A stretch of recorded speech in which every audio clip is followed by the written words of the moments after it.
ဟုတ်ကဲ့မျိုးတွေအားလုံးပဲမင်္ဂလာပါဒီနေ့အလုပ်သမားမျိုးတွေကိုကျွန်တော်သိကောင်းစရာလေးတစ်ခုကတော့ဗာလဲဆိုတော့ကျွန်တော်တို့အများအားဖြင့်ပေါ့နော်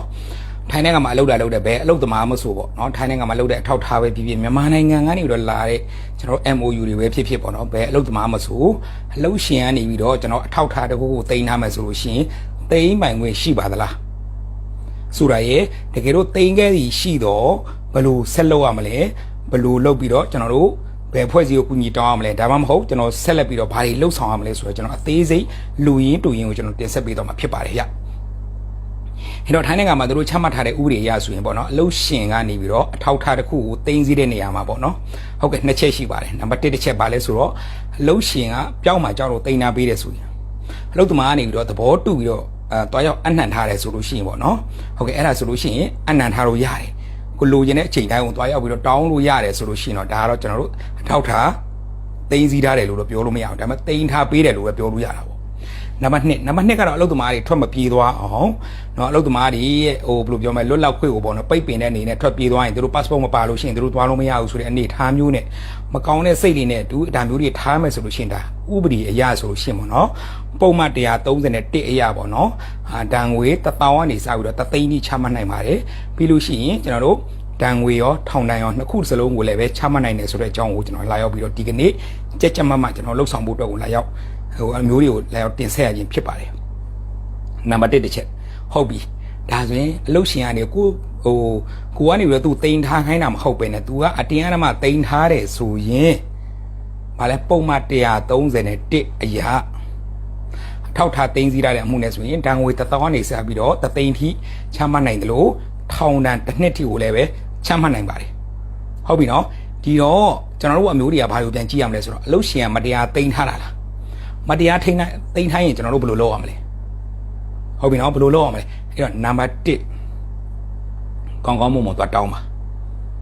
နော်ကောင်းကောင်းမွန်သွားတောင်းပါကျွန်တော်ရဲ့ထောက်ထားတယ်ကျွန်တော်ပြန်ပေးပါသွားတောင်းလို့သူကမပေးဘူးဆိုရင်ဘာလုပ်ရမလဲရဲစခန်းမှာအမှုတော်ဖွင့်ရမှာဖြစ်ပါတယ်နော်ပစ္စည်းတော်ဖွင့်တဲ့နေရာမှာအမှုတော်ဖွင့်တဲ့နေရာမှာကိုယ့်ရဲ့ပစ္စည်းကိုတင်စီထားတဲ့အတွက်ပစ္စည်းခိုးမှုတော်၎င်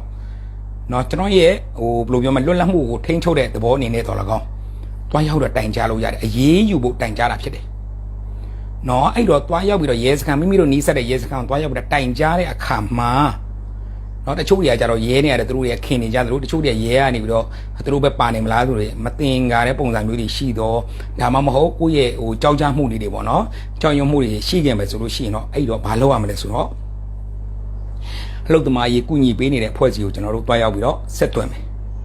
နော်အလုပ်သမားရေးကုညီပေးနေတဲ့ဖွဲ့စည်းကိုလည်းဆက်သွယ်လို့ရတယ်ကျွန်တော်စဝတီကအလုပ်သမားကကွယ်ဆောက်ရှောက်ရေးရုံးမှာလည်းတွားရောက်ပြီးတော့တိုင်ကြားလို့ရတယ်လို့ရဲစခန်းမှာလည်းတိုက်ရိုက်အမှုတော်ဖွင့်လို့ရနိုင်တယ်အမှုဖွင့်တဲ့နေရာမှာဒါမှမဟုတ်အလုပ်သမားရေးကုညီပေးနေတဲ့ဖွဲ့စည်းတွေကုညီတောင်းလို့ရတယ်လို့အလုပ်သမားတန်ရာရှိကိုလည်းပဲအကူညီတောင်းလို့ရပါတယ်နော်အကူညီတောင်းလို့ရတယ်ဒီတော့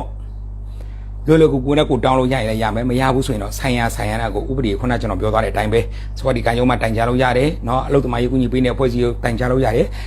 ကျွန်တော်တို့ NGO တွေကိုလည်းတိုင်ကြားလို့ရတယ်ပြီးရင်ကျွန်တော်တို့အလုပ်သမားတန်ရာရှိတွေကိုတိုင်ကြားပြီးတော့အရေးယူလို့ရတယ်အဲ့တော့အရေးယူတဲ့နေရာမှာ2မျိုးရှိပါတယ်ရဲစခန်းကိုတွားတိုင်ကြားတဲ့နေရာမှာရဲကနေပြီးတော့တိဖို့အတွက်ကိုတွားရောက်တိုင်ကြားခြင်းတော့၎င်းနှစ်အရေးယူဖို့အတွက်တိုင်ကြားခြင်း2ချက်ရှိပါတယ်နော်နံပါတ်1ကတော့ရဲကိုအကြောင်းကြားထားတယ်ဆိုတဲ့ဘောနဲ့တိုင်တာရှိတယ်နှစ်ကတော့အရေးယူဖို့အတွက်ကိုတိုင်တာဖြစ်ပါတယ်အဲ့တော့ကျွန်တော်အနေနဲ့ပြောစီချင်တာကျွန်တော်အနေနဲ့ကျွန်တော်ကြံပေးချင်တာတော့ကျွန်တော်အရေးယူဖို့အတွက်ကိုကျွန်တော်တို့အရေးယူဖို့အတွက်ကိုတိုင်ကြားတာပိုကောင်းပါတယ်။ဘာကြောင့်လဲဆိုတော့အရေးယူဖို့တိုင်ကြားတဲ့ခါမှာဒါမှပိုပြီးမြန်မှာအလုပ်ရှင်တွေကဒီလိုမျိုးပဲသူကတိန်းတဲ့ခါကျပြန်ပေးပြီးတော့ねသူတို့အမှုတရားမဆွဲတော့ဘူးအမှုမလုပ်တော့ဘူးဆိုတဲ့အခါကျတော့ကျွန်တော်ရွှေ့ပြောင်းအလုပ်သမားတွေဒီလိုပဲခံနေရတယ်။အလုပ်သမားတွေကတနေ့ပြီးတနေ့ဒီလိုပဲကျွန်တော်တို့ခံနေရတယ်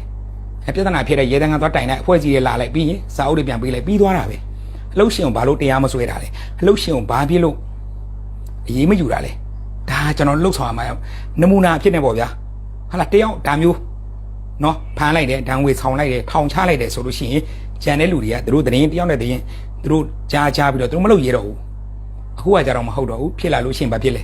ဖြစ်လာလို့ရှိရင်စာအုပ်ပြန်ပေးလိုက်တယ်ပြီးသွားတာပဲမဟုတ်ဒါနင်းလမ်းမကြဘူးပေါ့နော်ဒါကျွန်တော်ရွှေ့ပြောင်းလုပ်သမားတွေနစ်နာပါတယ်အဲ့တော့ကျွန်တော်တို့အနေနဲ့ဒါမျိုးတိုင်ပြီးလို့ရှိရင်အဲ့မှနေဖို့ကခက်ခဲလာပြီနော်သူကပြဿနာရှာမလားအကြောင်းမကြီးအကြောင်းရှာမလားနော်အပြင်းမရှာပြီးတော့ကိုမောင်းထုတ်မလားစသဖြင့်ကျွန်တော်အလုပ်သမားတွေတော်တော်လေးနစ်နာရပါတယ် ဒီတော့နင့်နာမဲ့အတူတူကိုယ့်ရဲ့အလုပ်သမားတွေအတွက်ကိုတခါတည်းကျူဝင်ခုတ်ကျူငုတ်ပါမကြံပေါ့တခါတည်းအေးအေးယူပြလိုက်ပါနော်အေးအေးယူပြလိုက်ပါပြီးလို့ရှိရင်အလုပ်ပြန်ပြောင်းလိုက်ပါအဲ့မှာဆက်မနေနဲ့တော့ဟုတ်ပြီနော်ဒါလုံခြုံမှုအနေနဲ့ကျွန်တော်ပြောပြခြင်းဖြစ်ပါတယ်နော်နံပါတ်1ကတော့ခုနကျွန်တော်ပြောသလိုပဲအလုပ်ရှင်တို့ဒီအလုပ်သမားရဲ့အထောက်ထားပန်းရောင်ကပ်ပဲတိမ့်သိမ့် CI ပဲတိမ့်သိမ့် PJ ပဲတိမ့်သိမ့်ဘာစာရွက်စာတမ်းကိုမဆိုလုံးဝတိမ့်စည်းပိုင်ခွင့်မရှိဘူးနော်တိမ့်စည်းပိုင်ခွင့်မရှိဘူးတိမ့်စည်းခဲ့သည်ရှိတော့ခုနကျွန်တော်ပြောတဲ့ပုံမှန်131အရာနော်တန်ငွေ1000ကနေစပြီးတော့3သိန်းထိချမှတ်နိုင်တယ်လို့ထောင်ဒဏ်လည်းတစ်နှစ်ချမှတ်နိုင်ပါတယ်ထောင်ဒဏ်ရောငွေဒဏ်ရောလည်းချမှတ်နိုင်ပါကြောင်းဒီနေ့အလုပ်သမားမျိုးတွေကိုလာရောက်ပြီးတော့တီကောင်းစရာဖြစ်နေလာရောက်တင်ဆက်လိုက်ရပါတယ်အလုပ်သမားမျိုးတွေကပြောတယ်အခုလိုပြောတဲ့အချိန်ခါမှာတီလုံးနဲ့မထည့်ပါနဲ့ဆိုကျွန်တော်မထည့်တော့ပါဘူးဟုတ်ပြီနော်ဒီလိုအချင်းတွေကောင်းနေတဲ့အစင်လာကောင်းလေးတွေပေါ့နော်အလုပ်သမားတီကောင်းစရာလေးတွေရှောင်းရန်လေးတွေကိုကြည့်ကျင်တယ်ဆိုလို့ရှိရင်ကျွန်တော်ရဲ့ YouTube live ဆူရချိုင်မင်းတို့ SURACHAIMINTUN ဆူရချိုင်မင်းတို့ရဲ့အကောင့်ဟိုကျွန်တော်တို့ channel ကို subscribe လေးတွေလုပ်ထားပေးပါပြီးလို့ရှိရင်ဘာလုပ်ရမလဲ